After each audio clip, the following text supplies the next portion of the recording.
প্রিয় শিক্ষার্থী, আজ আমরা এক্সেলের শীট কপি করা শিখব।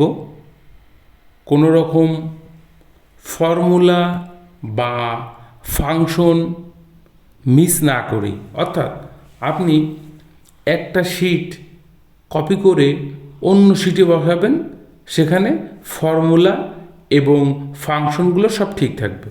তো আমরা সাধারণত কপি পেস্ট করি ঠিক এইভাবে, যতটুকু আমাদের কপি করার প্রয়োজন হয় ততটুকু আমরা সিলেক্ট করে নিই, ততটুকু সিলেক্ট করে নিয়ে জাস্ট কপিতে ক্লিক দিই এবং যেখানে রাখার দরকার সেখানে ক্লিক দিয়ে আমরা পেস্ট করে দিই।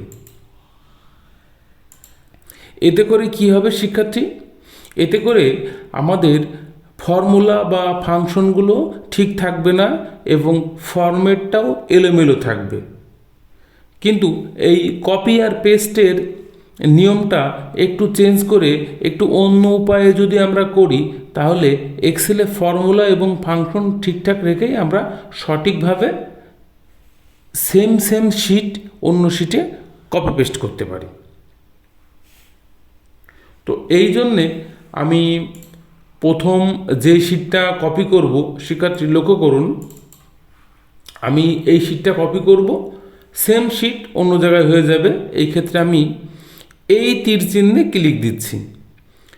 কলাম এবং রো এর মাঝখানে এই যে তীর চিহ্নটা দেখা যাচ্ছে একেবারে কোণার দিকে, আমি ঠিক এই তীর চিহ্নটায় ক্লিক দিচ্ছি। লক্ষ্য করুন শিক্ষার্থী, ঠিক এই কোণায় এই তীর চিহ্ন, এখানে ক্লিক দিচ্ছি এবং সম্পূর্ণটা সিলেক্ট হয়ে যাচ্ছে। এখন আমি কপিতে ক্লিক দিলাম, পরের শিটে ক্লিক দিলাম এবং প্রথম কলামে ক্লিক দিচ্ছি, পেস্ট করে দিলাম। লক্ষ্য করুন শিক্ষার্থী, আমাদের কোনো রকম ফাংশন এবং ফর্মুলা মিস না হয়ে সুন্দরভাবে সেম শিট কপি হয়ে গেছে। অর্থাৎ হুবহু প্রথম শিটটা যেমন ছিল আমার দ্বিতীয় শিটটা ঠিক তেমনই হয়ে গেছে। আমি আবার দেখাচ্ছি শিক্ষার্থী, আপনারা লক্ষ্য করুন, আমি ঠিক এই কোণাতে ক্লিক দিচ্ছি। এই কোণাতে ক্লিক দিলে আমার এটা সম্পূর্ণ সিলেক্ট হয়ে কপি হয়ে যাবে এবং আমি কপিতে ক্লিক দিলাম, পরে যেই শিটে রাখবো সেই শিটে ক্লিক দিচ্ছি, রাইট ক্লিক দিচ্ছি, পেস্ট, অথবা আমি এখান থেকে পেস্ট করে দিলাম। অর্থাৎ সেম টু সেম এক শিট যেমন আছে পরের শিটটাও সেম টু সেম হয়ে যাবে।